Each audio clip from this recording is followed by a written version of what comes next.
We are excited about the elaboration room. I am excited about this.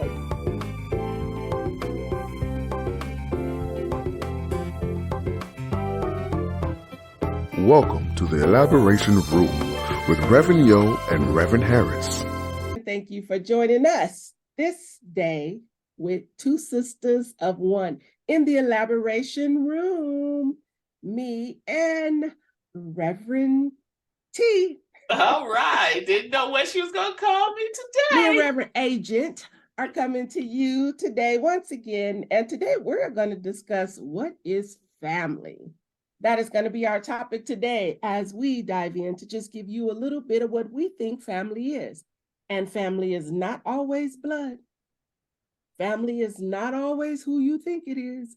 Sometimes family is the simple ones that are always there for you. And sometimes some of us have more than blood family there for us more than our blood family. So today, that's what we're going to discuss. What is family? So I'm going to kick it over to Reverend T real quick. Reverend Agent today, since she say every week I give her a new name. Today she's going to be Reverend Agent, and she's going to give us her kick in as we get ready to start What is Family in the Elaboration Room with two sisters of one. All right. What an intro. Thank you, my sister.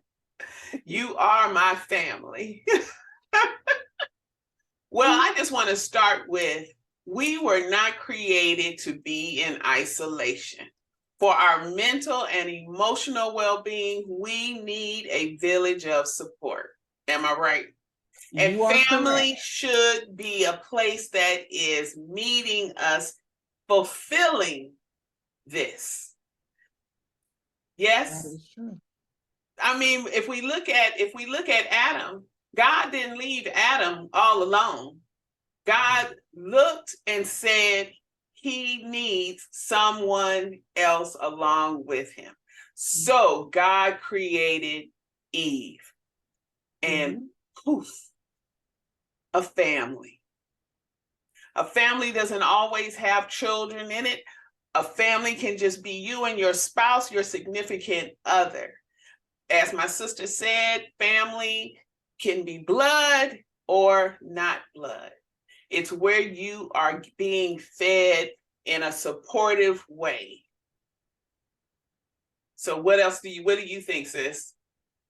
Well, the definition of a family is a group of two or more persons related by birth, marriage, or adoption, or whoever live together. All such related persons are considered as family members of one family. That's the definition of family, according to the Health Resources and Service Administration. That is their definition of family. My definition of family is people who are always there for you, people who are there to lift you up when you're down, people who are there to comfort you, people who you've grown to get this relationship with. For example, in my former job in the school system, I consider some of my coworkers as family because we spend more time together than most of my family. I consider my church family my family. Yes. Because when I need them, they're there.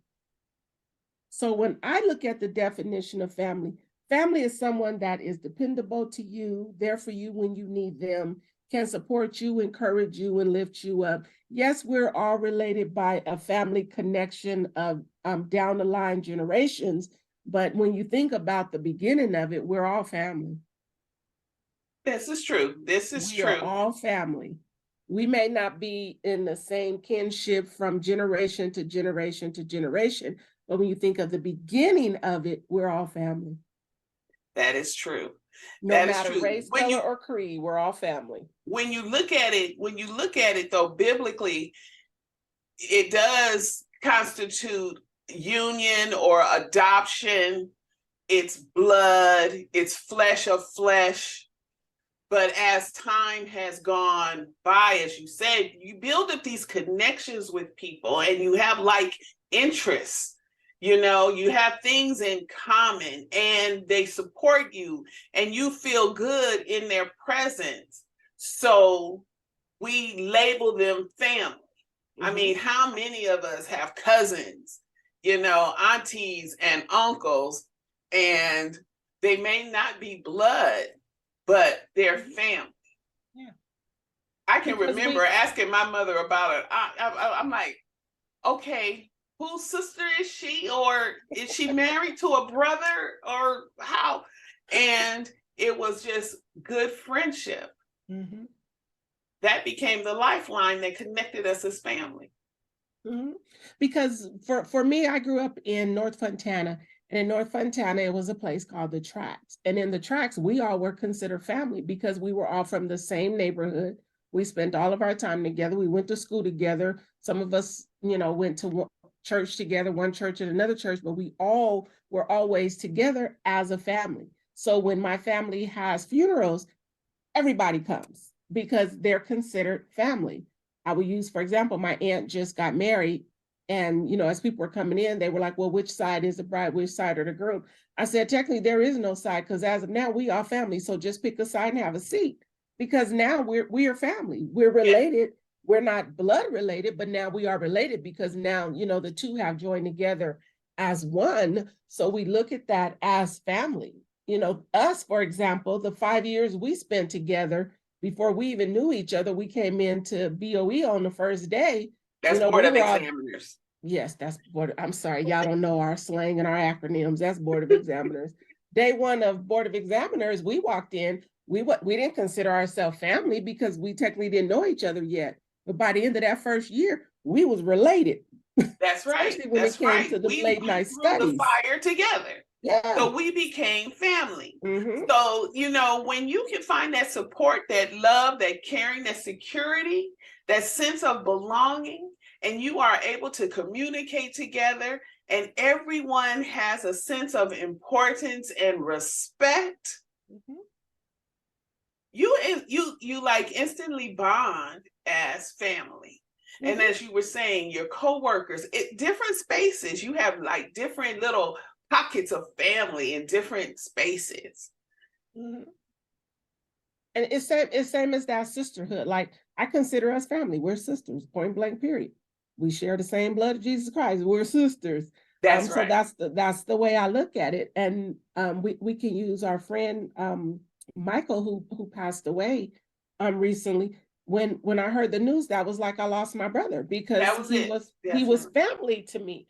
I looked forward to seeing him at every event and the functions that we had to go to that dealt with church, the conferences. You look forward to seeing people, but when you don't see that part of your family, you have a sense of an absence because that part of your family is not there anymore. Whether blood or not, it's the connections that you build with people that is what makes you family. Yes. Girl trips, having a girl trip with your girlfriends, that's family sometimes. Because we've seen some bad experiences lately in the news. We have to be careful, who we call friends and family as well too. But it's just like that sense of unity and comfort and feel that you feel when you're around certain people. Like there are some people that can call me, and everybody who know me know I don't stay up late. But some people can call me at the dead of night and I'll answer my phone. Some people, you'll go to voicemail. I'll call you back at 4 a.m. in the morning because that's when I roll up. But other than that, you have to know and understand that family is who you tend to become in your circle of one. And we understand that some people don't have, blood families out there. That's why we're stressing this point. Family is who you make it. Yes. Family is who you make it. So, like, for example, we have church mothers and we have church pops, and then we have our real mothers and our real fathers and our church sisters and our real sister. My blood sister, and I'm gonna call her out on it, my blood sister, her name, I call her Netapu. She gets highly upset when somebody calls me their sister because she thinks she is my only sister in this whole world. Remind you, we have an older sister and we have a younger sister, but she thinks she is the only sister.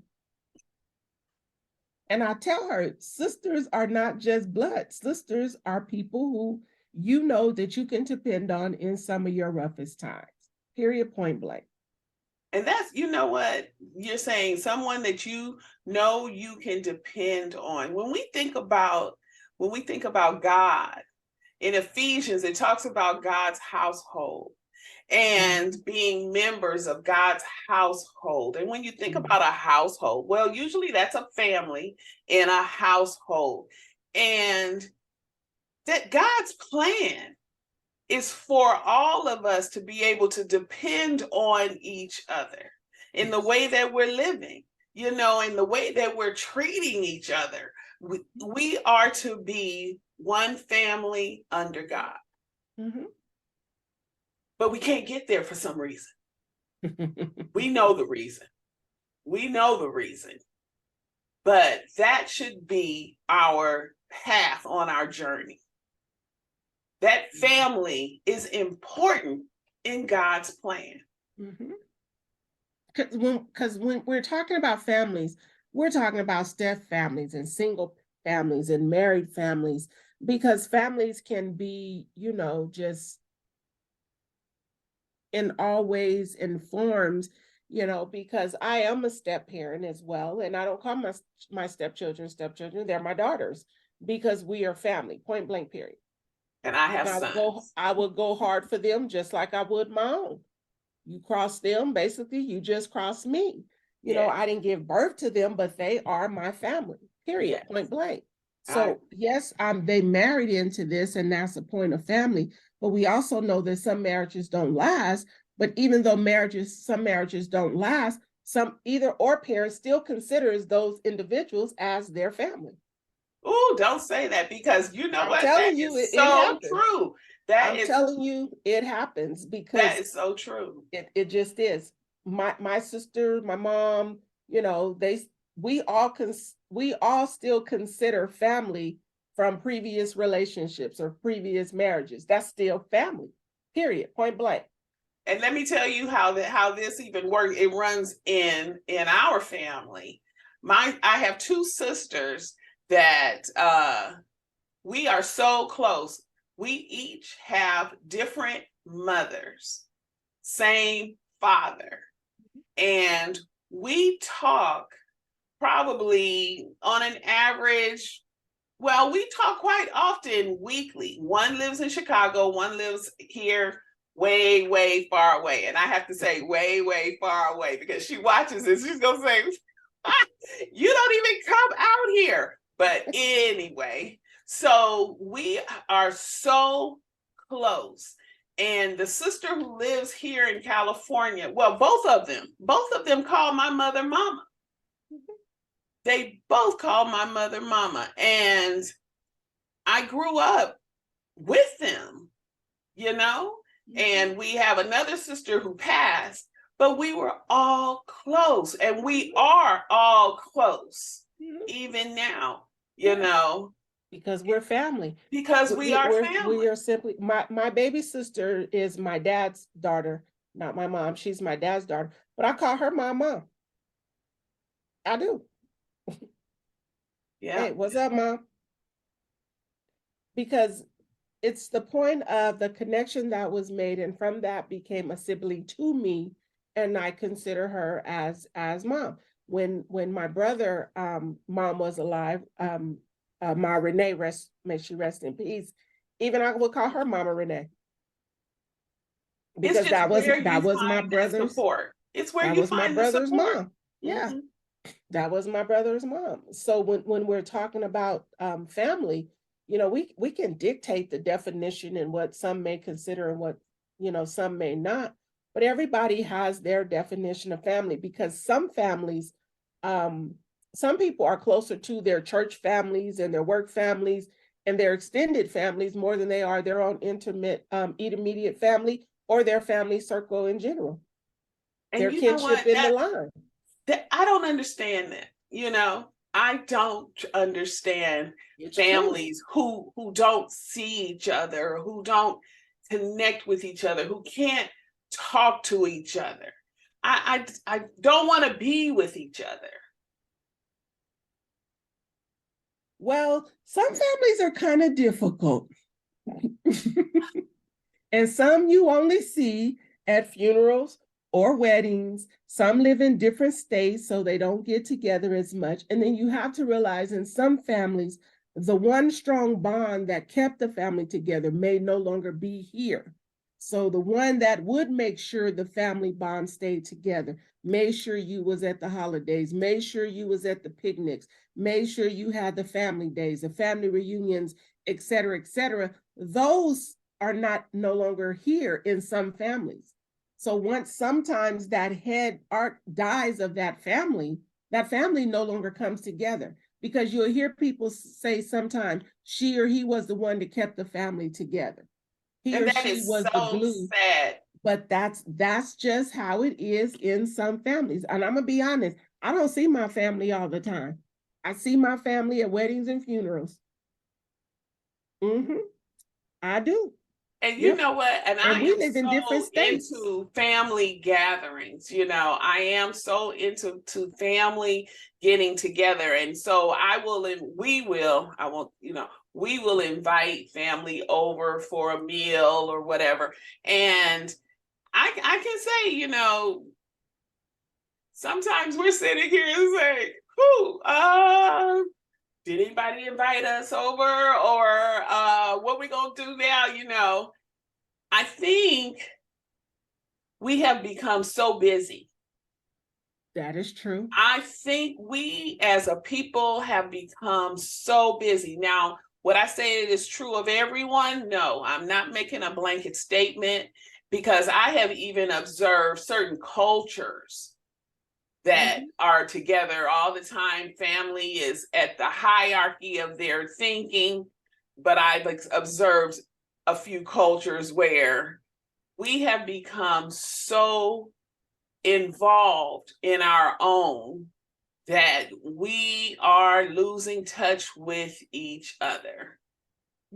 And I think it's so sad.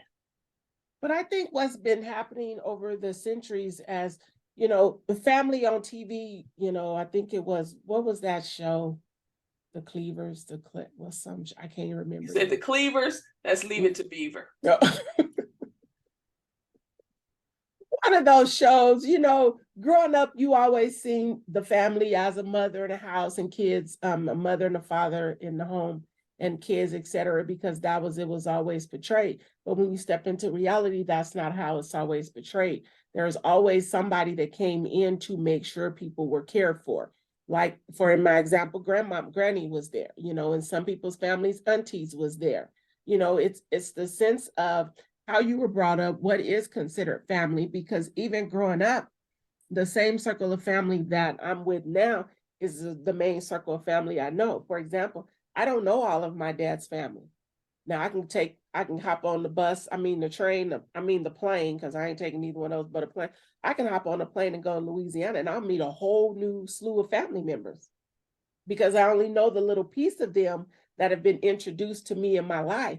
But I have a whole nother family that I've never met between Shreveport, Louisiana and Monroe, Louisiana. So when you're talking about family, it's family out there that some people don't know, because that part of their family was not a part of them.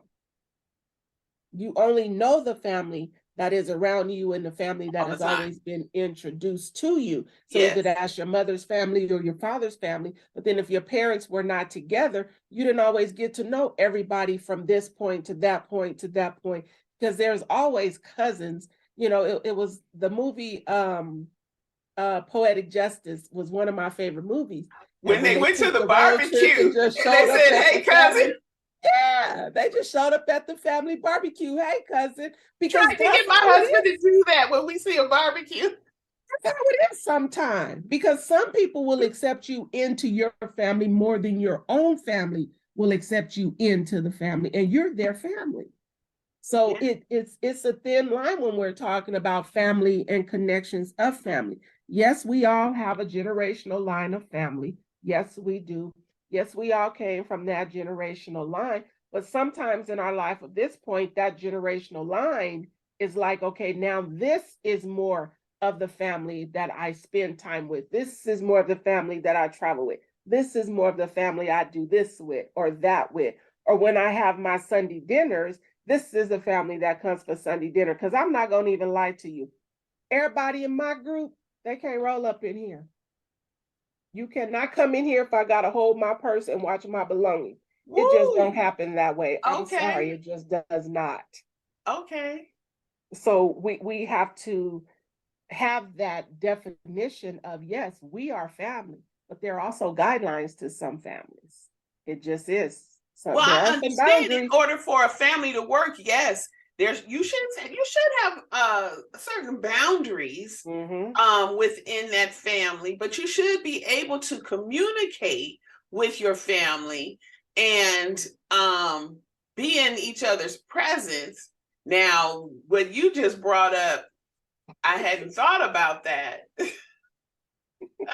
That wasn't on my spectrum of thinking, but it's just there should be some goodness um understanding and consideration, especially for blood, especially for blood. I just, I want to sit around the tree and sing kumbaya and everybody come together and be all loving and, because I'm going to tell you, I grew up watching those TV shows you tried to remember, and I can name them all. Donna Reed, and I can, and I could just name them all where the family was cohesive and everyone looked like they were pretty much getting along. They had their arguments, but they got over it. And I know for us, especially in our house, and when my children were growing up, we sat at the table together and had dinner and we talked about the day. And I was trying to bring that life just into our family life as much as possible. Even, me growing up, we sat together and we ate, we had a meal together and we connected. Mm-hmm. I feel like, when you don't see your family, there's such a disconnect. Mm-hmm. And who's going to suffer down the line? Your children. Kids, the children. Definitely. Children. When they don't know their history. And like when you were talking, I was like, yeah, my mom and dad were separated. They were divorced. So I was mainly brought up with my mother's family, the maternal side. My paternal side, I know them because when they divorced, I was old enough to have known them. But there are a lot of them that I do not know. Yeah. And that's because we have not been introduced to that line of family. We have church family, we have work family, we have our own family, and then we have the family that we have created. But as we know, and we honor God and His Word, we know that family is a foundation. It's the foundational institution of society, and it is ordained by God. Yes. That we know. So that is what family is. It doesn't, it is when he put Adam in that deep sleep and he took that rib out and he made Eve. He made Eve, yeah, girl, help me, Lord. He made Eve. That was what he has now, when he put them together, he said that therefore now shall he leave his father and mother, and the two shall become joined together as man and wife, and they'll become one flesh. So when we're talking about family, we're talking about how God did it. And that's how God did it. That's how God created the family to form from Adam and Eve. And from there, it is just down the line. So when I do Bible studies, some of the genealogy is so hard, when you're doing a Bible study and you're trying to say all those names down that line of all them connections. And I always tell people, we may not be able to pronounce all of the names, but God is showing us how family is and how the line is done, who started it. And from there, it just goes down from family to family to family. And we have to realize that we're connected. And we're connected from the beginning, and we're connected all the way when he decides to take us home from here, when we exit this world. So family, ladies and gentlemen, is whom you consider family. Family is by marriage. Family is by blood. Family is by adoption. Yes. Because that's how it runs. Family. Family is all different colors, because my family is a rainbow. So we are a rainbow of color, but we are family. So when you look at your family, appreciate the family that you have, whether it's your immediate family, your extended family, your church family, or even your work family, by adoption family, marriage family, you are still considered family. Sister Reverend T, Sweetie, Agent, we're family. All right. We spend so much time together, we're family. So when you consider family, consider the relationships that you have with people. Consider the trust, the ones you can call on, the ones you can depend on, because they are family as well. So, Reverend T, you want to go on and wrap us out? Yes. And I just want to say, hold your family as precious. And if you can get over any any spaces that need forgiveness, do it. Do Which it was one and of our hold your episodes. family precious to you. Mhm. Make those connections, tighten up those connections again. You know, Yeah. don't let it be that you only see your family at funerals and weddings. Talk to your family and be with your family, and make sure your children know their family. Mhm. Know they are connected to a line. And remember, we are not offering medical advice, but we are just trying to give you something else to consider. And on that note, we want you to always remember, be brave, be strong, be different. Asking, it will be given unto you. Seeking, you shall find. Knocking, the door shall be opened unto you. Believe in yourself and encourage yourself. But in all things, remember, seek ye first the kingdom of God and his righteousness, and all these things shall be added unto you. Peace and blessings, our brothers and sisters. Until next week on the Elaboration Room with two sisters of one. Bye-bye. The Elaboration Room with two sisters of one. Make sure you like and subscribe, and stay tuned for the next episode every Monday at 6 p.m.